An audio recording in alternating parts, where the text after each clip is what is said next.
Welcome, friends, to another episode of the Spiritist Magazine program here at Kardec Radio. Welcome. This is Shane Martin. I'm broadcasting to you from Central Virginia at the Spirit Society of Richmond. What a blessing to be here today with another article from one of the issues of the magazine. For those who are new, even for those who are returning listeners, we want to encourage you to visit the website of the Spiritist Magazine. There, you will not only find today's article from issue 23 of the magazine, but also all of the issues of the magazine free of charge. You can find the link to the app for your phones and tablets where you can download all of the issues for your use at your convenience, so we can have access to these teachings 24/7. No matter where you are in the world, we're always carrying one of these, and you can download all the content to your phone that way. And today we're going to be talking about a most important topic of clarification being a tool for loving as well. How do we deal with the blows of life? How do we deal with situations where people are rude to us, are aggressive towards us, and how the Spirit Emmanuel suggests and recommends that we act on that manner. We chose this chapter from the book The Consoler or O Consolador by Emmanuel through the mediumship of Francisco Cancido Xavier, and this is question and answer 344. The book is not yet in English, but you can find some of the articles here at the Spiritist Magazine.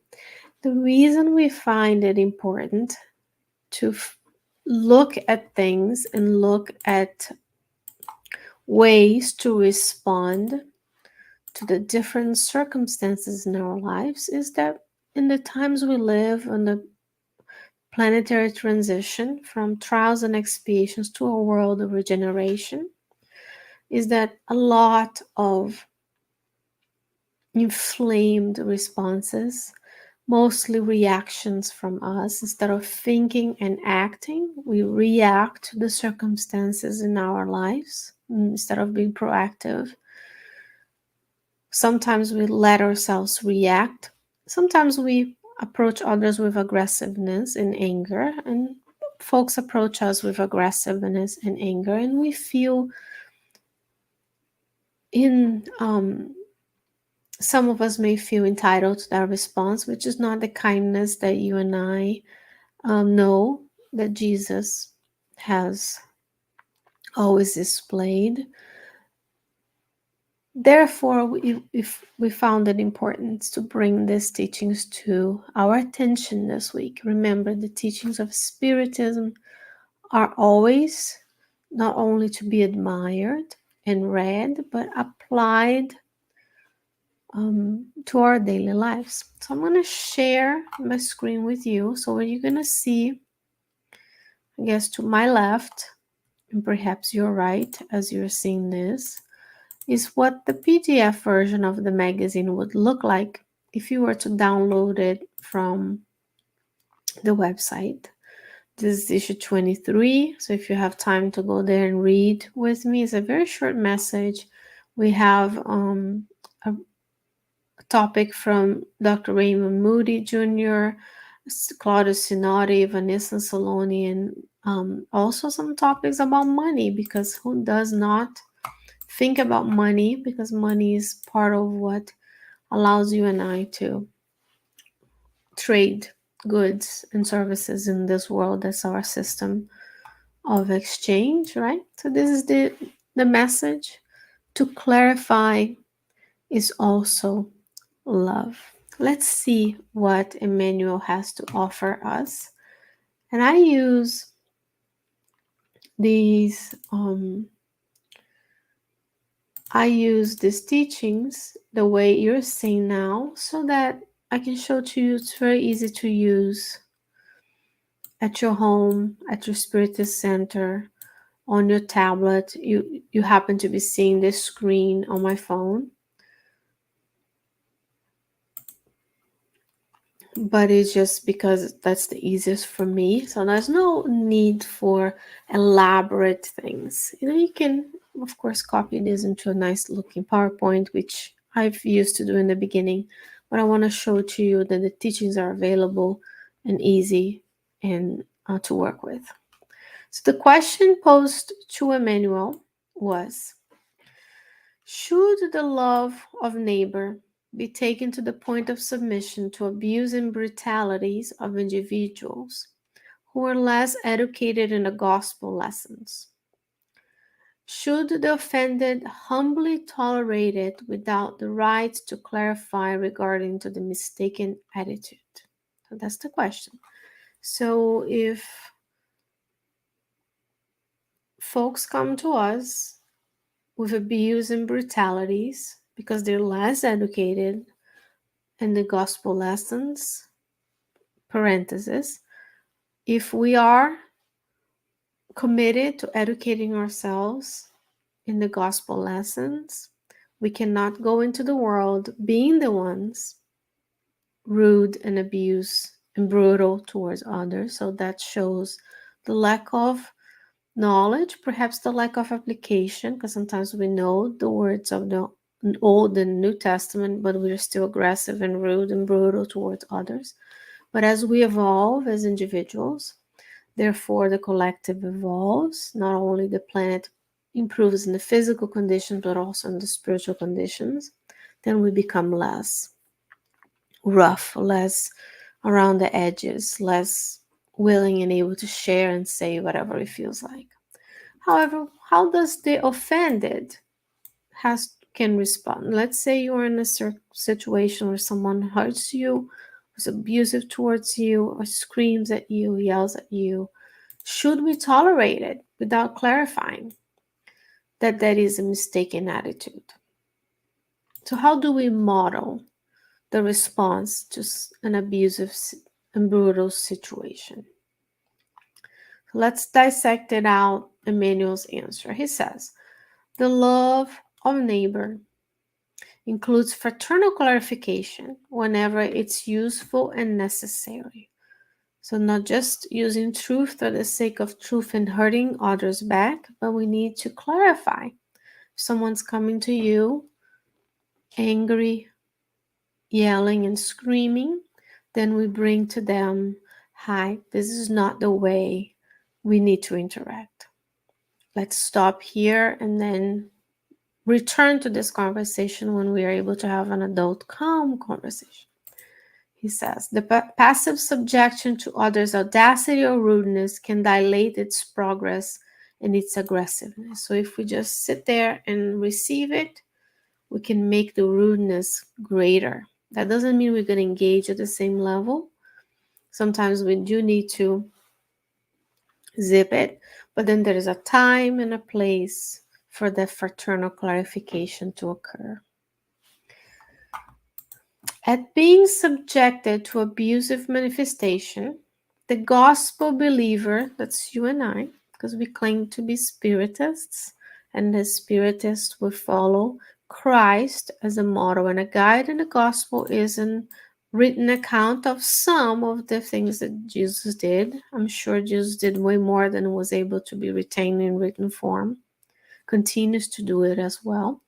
He says, the gospel believer, you and I, shall learn to dissolve them, the abusive manifestations, with the utmost serenity and wisdom, in order that they are exterminated at the source of their origin, those who abuse us, without possibilities of revitalization of those manifestations.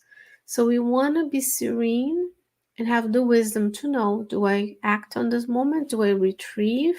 When is the right time to do the corrective action, so that we're not adding fuel to the fire.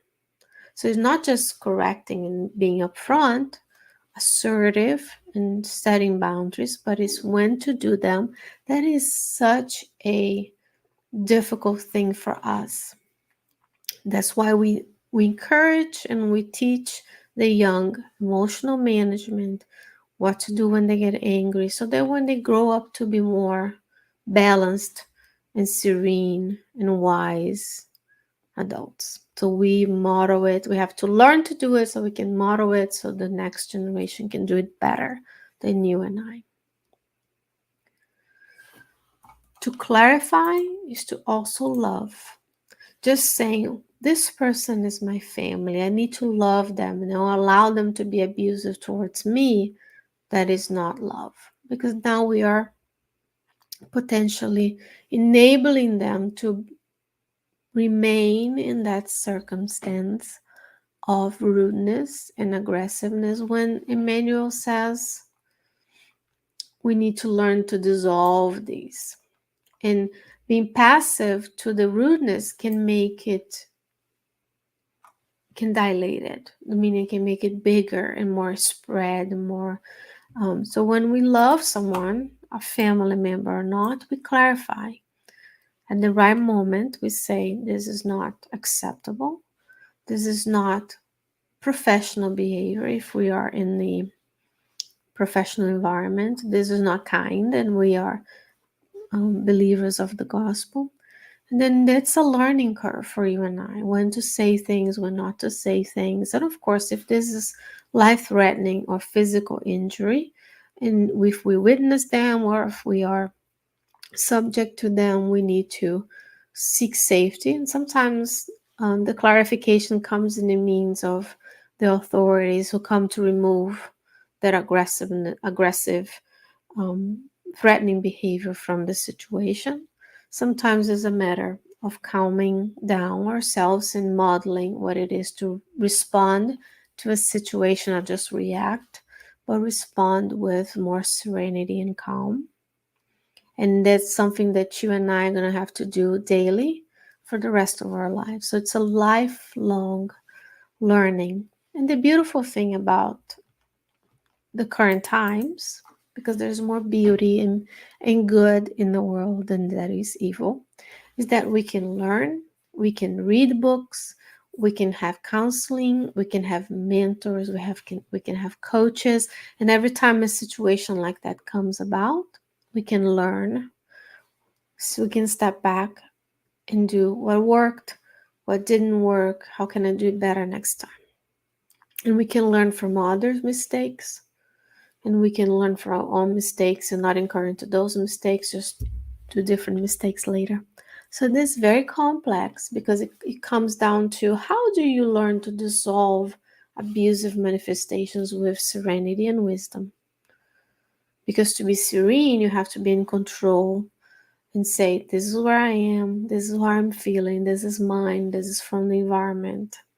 How do I respond? And ultimately, we want to learn that emotional management. We want to learn, so we are not the ones in being the abusers in that situation. I'm talking about physical, emotional, psychological. Even when we just scream at a cashier because they didn't bag our bags the right way, or the coffee, they made a mistake on our coffee order, we are being abusive. Because Christ, there's no recollection, there's no records of Christ doing that to others. So if Christ is the model, then we need to aspire to that model, because he's not only the model, he's the model and guide. So he's guiding us towards to being the path of light for others, leaving little drops of light, like little light lit candles, so people can see, oh, their coffee was messed up and they didn't throw the hot coffee at the barista. And I'm making it very simple examples, but very prevalent examples that you would see. Everybody's filming everything these days, so it's very easy to see those examples as we scroll through social media and we spend time that way versus reading a book. So there are many examples of where we can be that clarification, we can step in and help others if we are witnessing something that doesn't sound right. Right? It's hard work. But we live in hard times. We are redressing mistakes. We're meeting people from our past. We're learning to love, improving ourselves in the process. So there's a lot for us to consider. Let's continue. He says, all that is needed is to know how to explain well without adding the damaging expressions of egocentrism. Explain well without adding damaging expressions. So how can we can address someone and say, look, when you called me, when you did X, Y, and Z, this is not appropriate. I don't appreciate you speaking with me like that. And most importantly, let's think, if you are the one doing, if you catch yourself doing that, stopping yourself and apologizing and making amends so that the guilt and the remorse doesn't reach us. So it's a constant learning, day and night.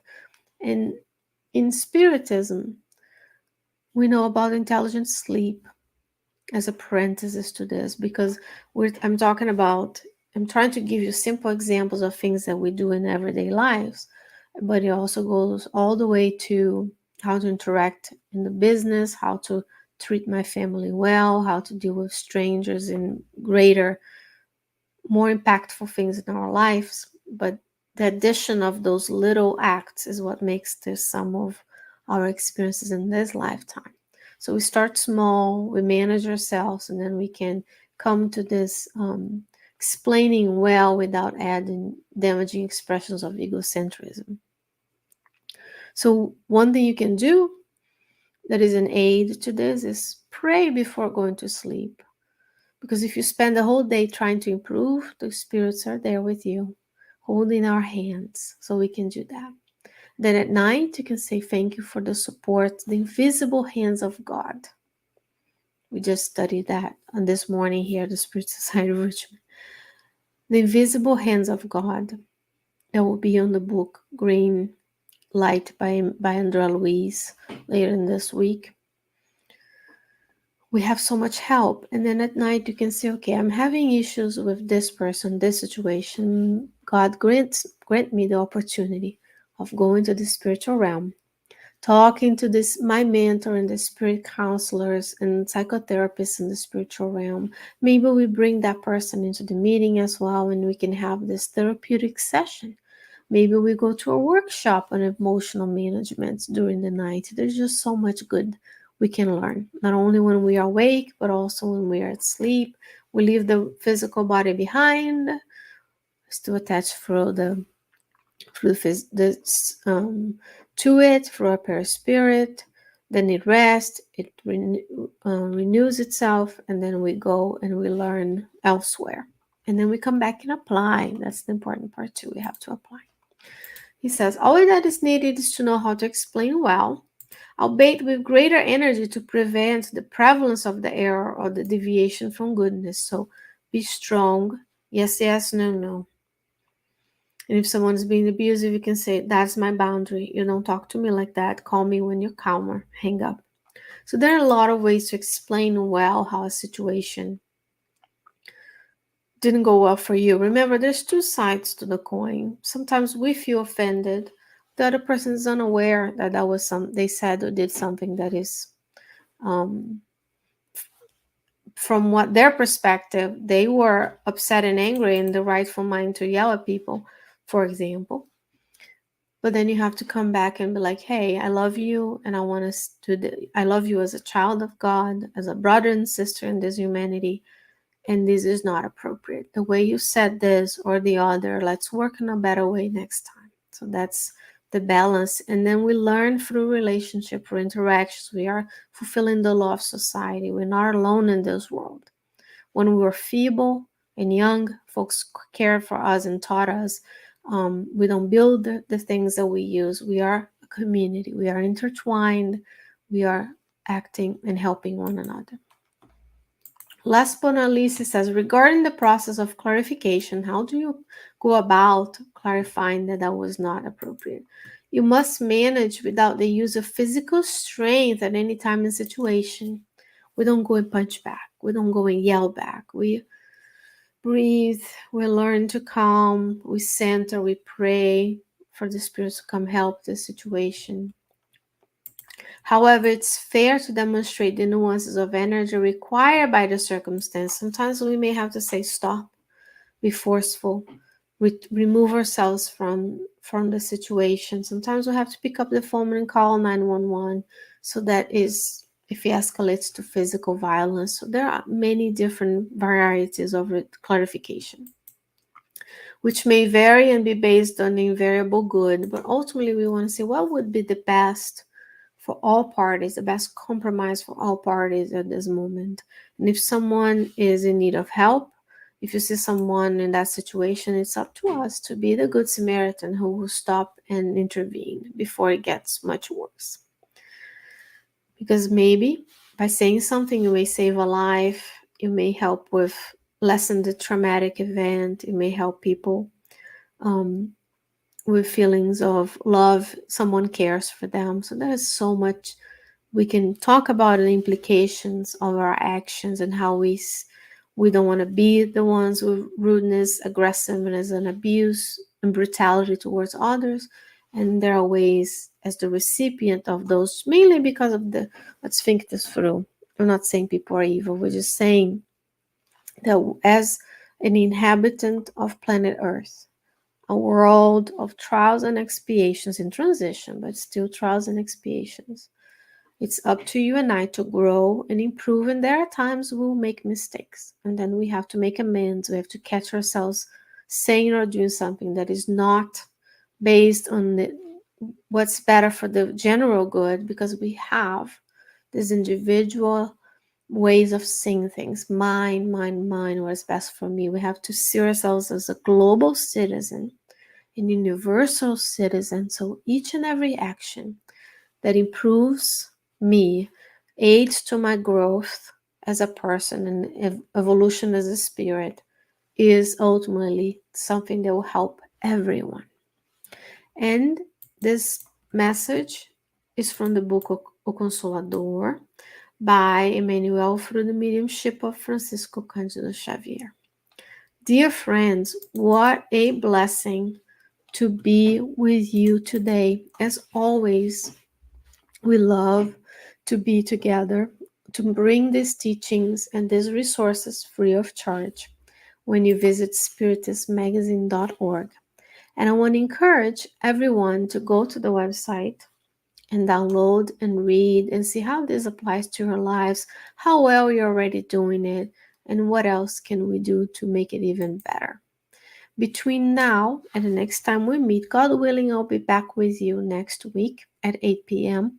Eastern Standard Time.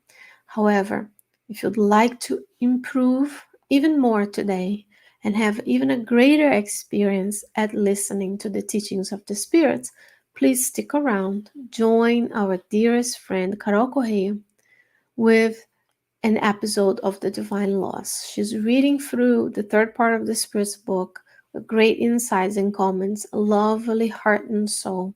So please stay tuned for her program at 9 p.m. Otherwise, stay well, stay safe, take care of yourself and others, and I'll see you next week. Take care. Bye.